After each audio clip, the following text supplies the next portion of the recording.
Thank you for joining Wars of the Roses. As we continue with Part 10, Mohammed from 12 World Teachers by Manly P. Hall. The night journey of Mohammed to heaven on the back of Al-Borak. The face and body of the Prophet are concealed according to the ordinances of Islam. Mohammed, Prophet of Islam, the desired of all nations, was born in Mecca on the 23rd of April, AD 571, at the hour of the rising of the morning star. He was born into one of the noblest families of Arabia, which traced its genealogy back to the patriarch Abraham. The Prophet's father was Abdallah ibn Abd al-Muttalib of the family of Hashim, and his mother was Amina of the family of Zura. His parents were of exceptional virtue in strong contrast to the general corruption of their day, and their marriage, the mingling of two noble houses, was a matter of great rejoicing. But the shadow of death was present at the nuptials. Abdallah, pressed by the urgency of his business, made a hurried journey to Syria, leaving behind his young bride. He was stricken with a fatal illness on his journey homeward and passed away in Medina. The Prophet was therefore a posthumous child. The birth of the Prophet was accompanied by signs and wonders. Of these, Washington Irving wrote, "His mother suffered none of the pains of travail. At the moment of his coming into the world, a celestial light illuminated the surrounding country, and the newborn child, raising his eyes to heaven, exclaimed, 'God is great. There is no God but God, and I am his prophet.' Heaven and earth, we are assured, were agitated at his advent. The Lake Sawa shrank back into its secret springs, leaving its borders dry, while the Tigris, bursting its bounds, overflowed the neighboring lands. The palace of Khosru, the king of Persia, shook to its foundations, and several of its towers were toppled to the earth. The time of the Prophet's birth was also remembered because it coincided with the effort made by the Christian chief Abraha to destroy the Kaaba at Mecca. The Meccans, being outnumbered by their enemies, could not protect their temple. Therefore, they prayed to Allah that he protect his own house. It is reported that before Abraha could enter the city, smallpox broke out in his army, destroying the greater part of his soldiery, and he was forced to depart without reaching the Kaaba. According to the custom of Arabia, the infant Mohammed, when but a few days old, was given into the keeping of Halima, a nurse belonging to the tribe of Banu Sa'd. He stayed with Halima until his 6th year, when the nurse returned him to his mother. Soon after the reunion, Amina undertook the journey to the tomb of her husband at Medina. The child traveled with her, and on this journey was bereaved of his mother, who died upon the way, leaving him an orphan in his 6th year. The Prophet's father had many brothers, but it was the grandfather, Abd al-Muttalib, who assumed the guardianship of the boy. When Muhammad was 8, his grandfather died, and Abu Talib, the paternal uncle, took him into his house and heart. There is a legend concerning the childhood of the Prophet, to the effect that while he was still an infant, the angel Gabriel, with 70 wings, appeared to him. Opening the breast of the child, Gabriel took out the heart and cleansed it of the black drop of original sin, which was supposed to be in every human heart because of the perfidy of Adam. The angel then returned the organ to its proper place and bestowed his blessing upon the future teacher. Muhammad developed the deepest affection for Abu Talib and was his constant companion. When the boy was in his 12th year, Abu Talib made a long caravan journey to Syria, and after considerable pleading, his nephew was permitted to accompany him. It was this journey which brought Muhammad for the first time into contact with the Christian sects that dwelt in monasteries in remote parts of the desert. In a Nestorian Christian community, Muhammad met a strange and mysterious monk named Bahira. The monk, apparently possessing clairvoyant powers, predicted Muhammad's future and warned Abu Talib to take the greatest care of the young man, for God should call him out of the wilderness.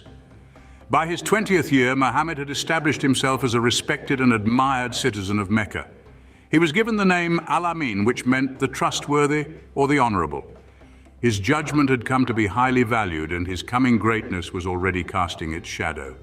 About this time, the Meccans decided to rebuild the Kaaba, the cube-like temple which they had consecrated to their pagan faiths. Everything moved along smoothly until the time came to move the black stone of Abraham, which was said to have fallen from heaven and is regarded as one of the most sacred relics in the world of Islam.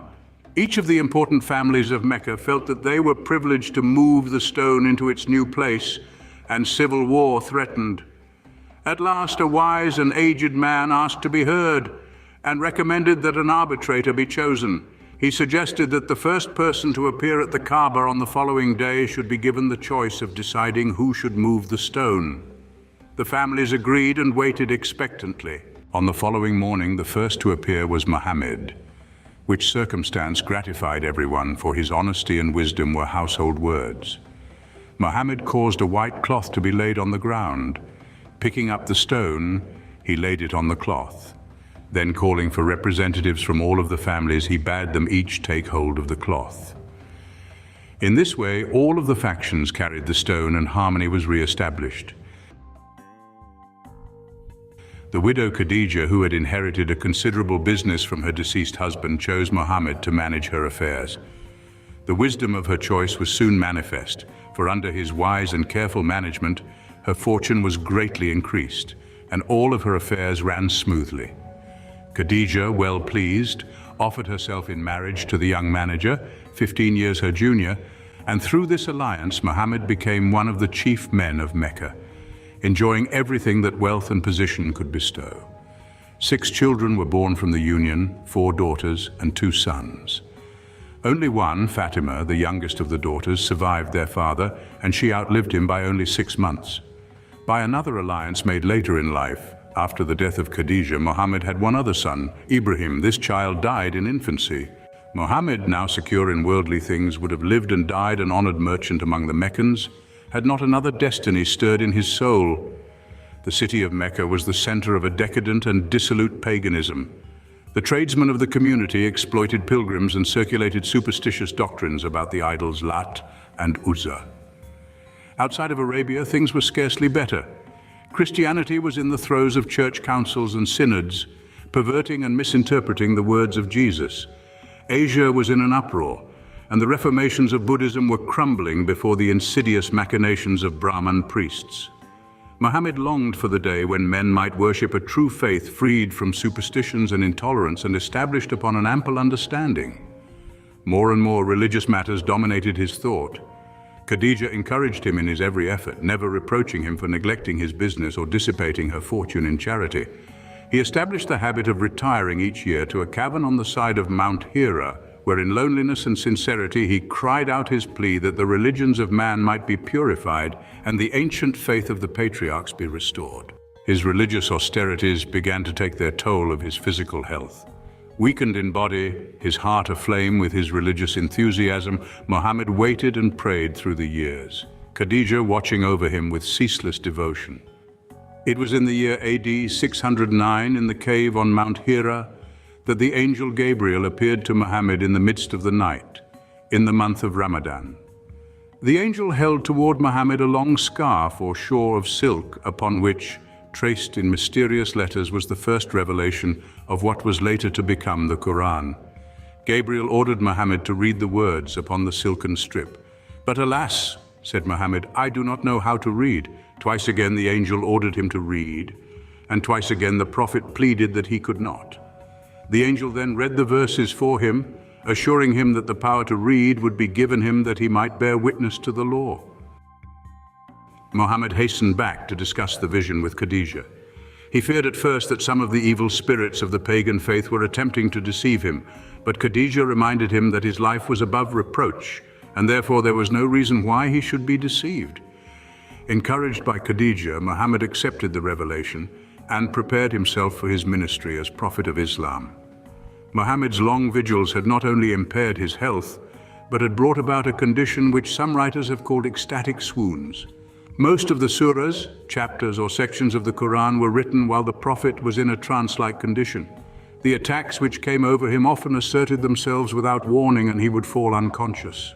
On other occasions, he would sit wrapped in blankets with the cold sweat pouring from his face and body, even on the hottest day.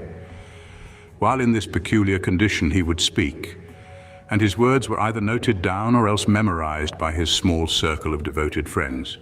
It was in this way that a great part of the Quran was written. Later in life, Mohammed told his friend Abu Bakr that every white hair in his beard was a surah of the Quran. Khadija was the first convert to Muhammad's new faith of Islam, a testimony to his sincerity.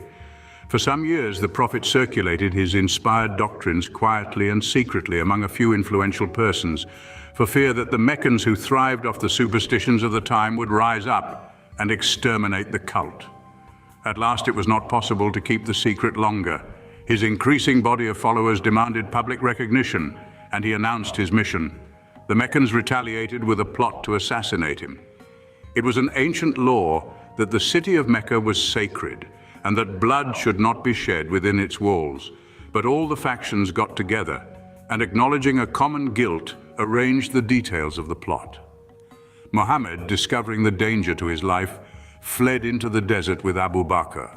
For 3 days the fugitives hid in a cave, outwitting almost miraculously the Meccan horsemen who pursued them. The danger past, Muhammad continued on to Medina, where he joined a well-organized group of his followers.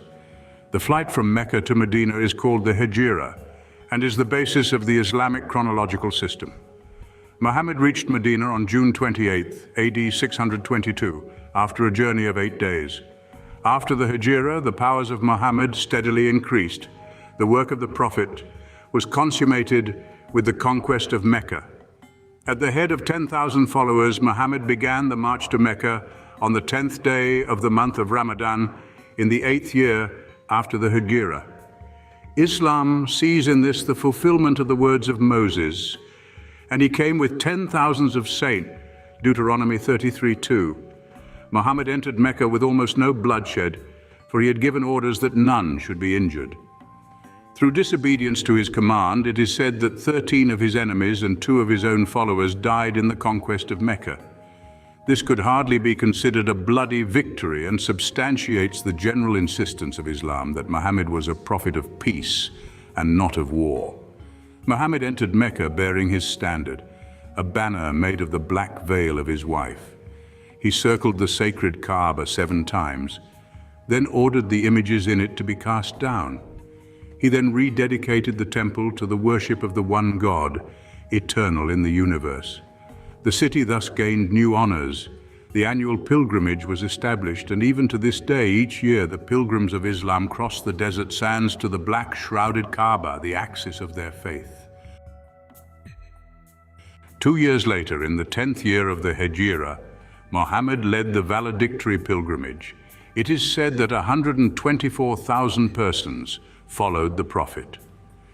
Seated upon the back of a great black camel in the courtyard of the Kaaba, Muhammad spoke to his people with the realization that it would be his last journey to the holy city. His words were repeated so that the most distant listeners might hear them, and they were like echoes repeated again and again. So vast was the assemblage. "O people, lend an attentive ear to my words, for I know not whether I shall ever hereafter have the opportunity to meet you here." The Prophet then preached to the assembled faithful the virtues and codes of the faith. At the end of the address, Muhammad cried out, "O Lord, I have conveyed thy message," and the voice of the multitude rolled back, "O Lord, surely you have." The valedictory pilgrimage completed, Muhammad returned to Medina, where he remained until his death in the 11th year after the Hijra. 4 years before, an attempt had been made to poison the Prophet. He had, however, eaten only a small amount of the poisoned food, but his last years were spent in suffering resulting from the slow inroads of the poison. Muhammad passed out of this life on the 8th of June in the year 632, 12 Rabia 11a, H after the Hijra, in his 63rd year. His last words were, "Lord, blessed companionship on high." He was buried under the floor of the apartment in which he died at the side of the mosque in Medina. It is said that his body was buried lying stretched out on its right side, with the right palm supporting the right cheek and the face toward Mecca. With him were also buried Abu Bakr, the first caliph, and Umar, the second caliph. To summarize the character of the Prophet, he was generally acknowledged by those who knew him best to be a simple, earnest man, devoid of mannerisms and untouched by the grandeur complex. He marched with his followers, suffering every hardship they endured. He made his own clothes and pegged his own shoes. Considering the time in which he came and the people who received his message, his teachings were constructive and idealistic, pointing to the improvement of morality, the encouragement of study, and the refining of human relationships. He is frequently criticized for promulgating the doctrine of polygamy. But it should be remembered that this was the custom of his people, derived from the authority of Abraham, Jacob, David, and Solomon. Muhammad was married to Khadijah at the age of 25. She remained his only wife until her death in the 3rd year of the Hijra. Muhammad was married to Khadijah for 25 years. He never recovered from his loss, and no other ever filled her place in his heart or life.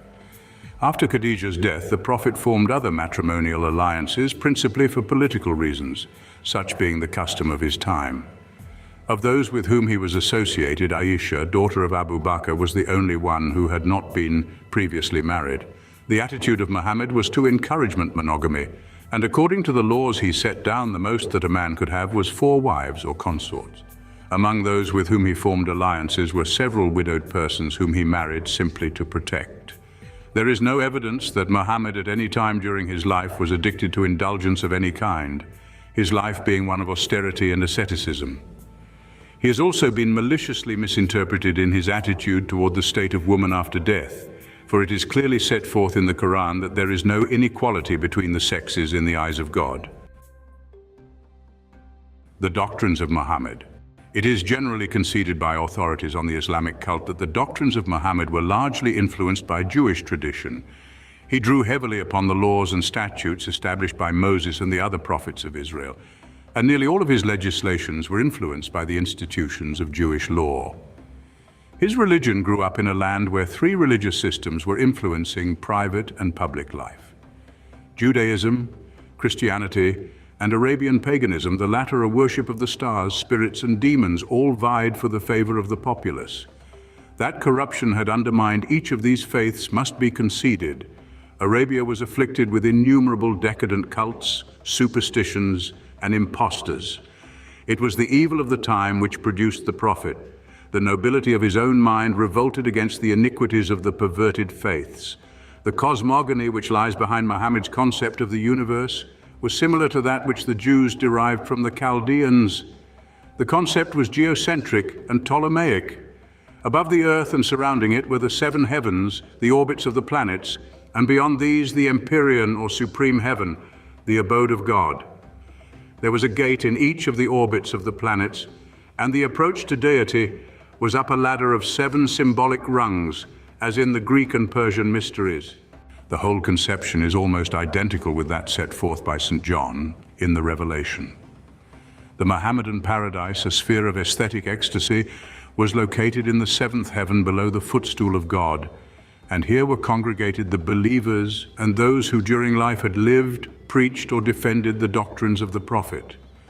The creation included not only the hierarchies of angels and men, but a race of superhuman beings called jinn or genii, of whom many extraordinary tales are told.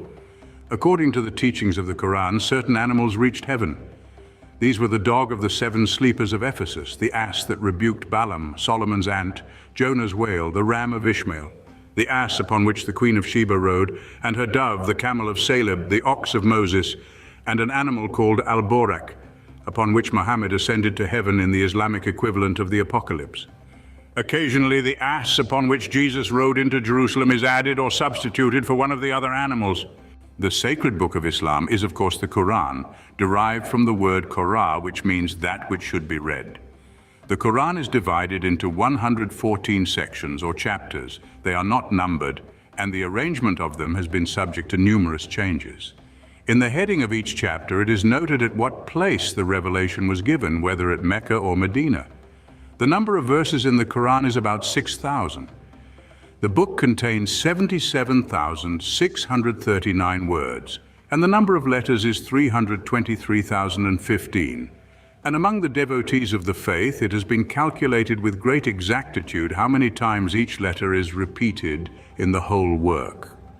Like the writings of the ancient Jews, it is agreed that there is a Kabbalah in the Quran, and by the systems Notarikon and Gematria. Familiar to scholars of Kabbalistic literature, a mystical interpretation can be derived from the work. The Quran was written in the dialect of the tribe of Quraysh, the most cultured of the Arabians, and it is universally acknowledged among the literary of the faith to be the most perfect and elegant example of Arabic literature. Its beauty causes it to be referred to as the permanent literary miracle. The most important point to be emphasized in the faith of Islam is the absolute unity of God. Muhammad makes no point of distinction between the God of Islam, Christendom, and Israel, emphasizing merely that Israel and Christianity have departed from a proper understanding of the nature and power of the one and true God. Islam rejects the Trinity of Christendom, maintaining that the triune concept of God was not justified by the scriptures but was an interpolation legislated into existence by the councils of the church. To Muhammad, God is forever one and undivided. Prophets and messiahs are not personifications or embodiments of God, but good men sent by God. With this condition, Muhammad accepts the ministry of Jesus, acknowledging him to be a true prophet sent out of God, but denying that Jesus differed from the prophets sent in other ages. Next to the teaching of the absolute oneness of the Creator, the most outstanding point in the Islamic faith is its teaching of predestination, or the inevitability of that which will happen. Islam teaches that no man can escape his destiny, that regardless of his efforts that happens, which is to happen. There are no accidents in the universe. In this teaching, Muhammad seems to have sensed the universal laws which enclose man in the structure of inevitables. Fears and regrets are useless. Each man must certainly meet his own tomorrow. Predestination is not complete fatalism in the ordinary sense of the word. It is true that a man cannot change that which is written for him in the book of life, but what man knows his destiny until he achieves it? It may be that the very struggle to avoid fate is part of the fate itself. A man struggling to escape mediocrity achieves a higher state only to discover in the end that his very struggle accomplished the destiny already appointed for him. The doctrine of predestination ordered life in Islam. Patience, serenity, resignation, and a graceful acceptance of all that life gave or withheld were the virtues of Islam, stimulated and perfected by the doctrine of predestination. The Mohammedan confession of faith is in substance. There is no God but the true God, and Muhammad is his prophet. Next in order to this confession are the 6 requisites of acceptance. A follower of the prophet must first believe in God. Second, in the hierarchies and angels. Third, in the scriptures. Fourth, in the prophets. Fifth, in the resurrection and last judgment. And sixth, in the predetermination of good and evil. It can easily be seen from this outline how deeply Islam is indebted to the Jewish and Christian sacred books, for with the exception of certain emphases, the 3 programs are identical.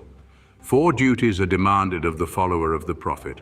First, he must practice prayer. Second, he must practice charity. Third, he must fast. And fourth, he must make the pilgrimage to Mecca. Prayer is probably the most important of the living practices of the faith. The true believer must pray 5 times a day under any and all conditions, barring extreme illness.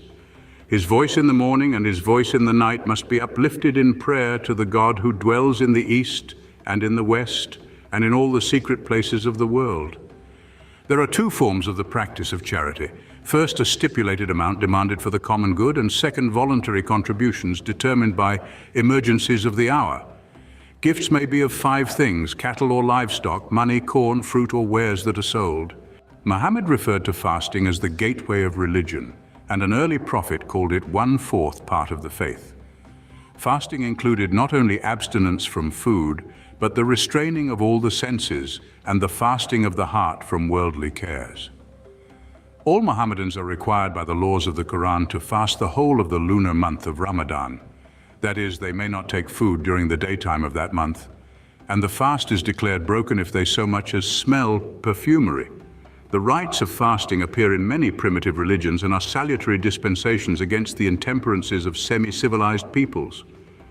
By associating fasting and bathing with religion, the physical well-being of the race was naturally increased. The last of the prescribed duties was the pilgrimage to Mecca, and even in this late day it is the great moment in the life of the pious believer. To die without visiting Mecca is almost as serious an offense as to die an unbeliever. Of course, in the days when the members of the faith were limited to Arabia, the pilgrimage was possible to nearly all of Islam, but now, with believers scattered over the whole surface of the earth, the literal fulfillment of the admonition to pilgrimage is impossible of accomplishment. Many thousands of pilgrims visit Mecca every year, but the millions that make up Islam cannot go there. Those who do accomplish the perilous journey, though bankrupt in financial matters, are highly honored in their communities and wear a twist of green voile about their fezzes, that all the world may know they have visited the shrine of their faith. The laws instituted by Mohammed, though actually a part of the faith, are not generally included in a survey of its religious elements. These laws were greatly in advance of those which they displaced, and those regulating industry and calling for cooperation toward mutual betterment might be profitably studied by nations not of Islamic persuasion even in this late day. The laws regulating marriage and divorce, laws establishing punishment for criminals, laws administering public office.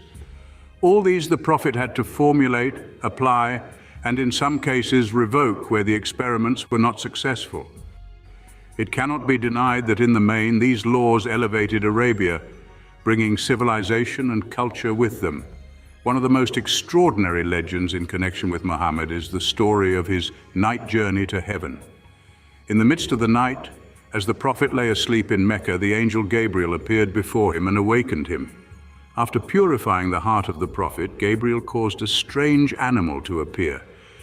This creature, which was called Al-Borak, was a white animal resembling a horse, with a human head and the tail of a peacock. The Prophet mounted upon the back of Al-Borak and was carried in an instant to Jerusalem and the rock Moriah. After dismounting from the strange animal, Muhammad beheld a ladder of golden rungs that had fallen from heaven. Climbing up the rungs, he passed through 7 gates, at each of which stood one of the prophets or patriarchs. At the first gate stood Adam, at the second John, as the third Joseph, at the fourth Enoch, at the fifth Aaron, at the sixth Moses, and at the seventh Jesus. Passing through the gates, Muhammad was brought into the presence of God, but the face of deity was veiled with thousands of veils. Even so obscured, the brilliance nearly destroyed the Prophet. The vision gives a rather comprehensive view of the Islamic theory of the universe. Legends abound and traditions are without end, but beneath each of them is some mystical significance if studied and understood by the devout. After the transition of the Prophet, mystical sects sprang up to perpetuate the metaphysical interpretation of the Quran and the traditions. Chief among these sects was that of the dervishes, which order still wields considerable influence in the Muslim world. Another mystical movement of great significance is the Sufi. These metaphysical organizations show beyond doubt that in its inner parts the faith of Islam shares the common heritage of metaphysical secrets. No portrait or likeness of Muhammad has descended in the tradition of Islam. His tomb is a place of pilgrimage and a few relics are cherished in some of the more important mosques. It was against the wish of the Prophet that his followers should ever cast a likeness of him. Therefore, to this day, only tradition survives to describe him. He is usually described as a large, well-built man with majestic manner and long auburn beard. From the time of its inception, Islam patronized the arts and sciences. It encouraged knowledge and culture and preserved some of the best of classical literature through the dark ages of Europe's obscuration. Arab culture came into Europe through Spain, and for some time universities at Granada and the Alhambra were the leading educational institutions of Europe. It is recorded of the Moors that they built the first university for the education of women. Arab scientists have contributed much to modern learning, including the Arabic numerals now in common use, the science of algebra, and the earliest experimentation in optics. Modern Islam, mingling its course with the life of the whole race, occupies an honorable place among the religions and beliefs of mankind. Quotations from Muhammad.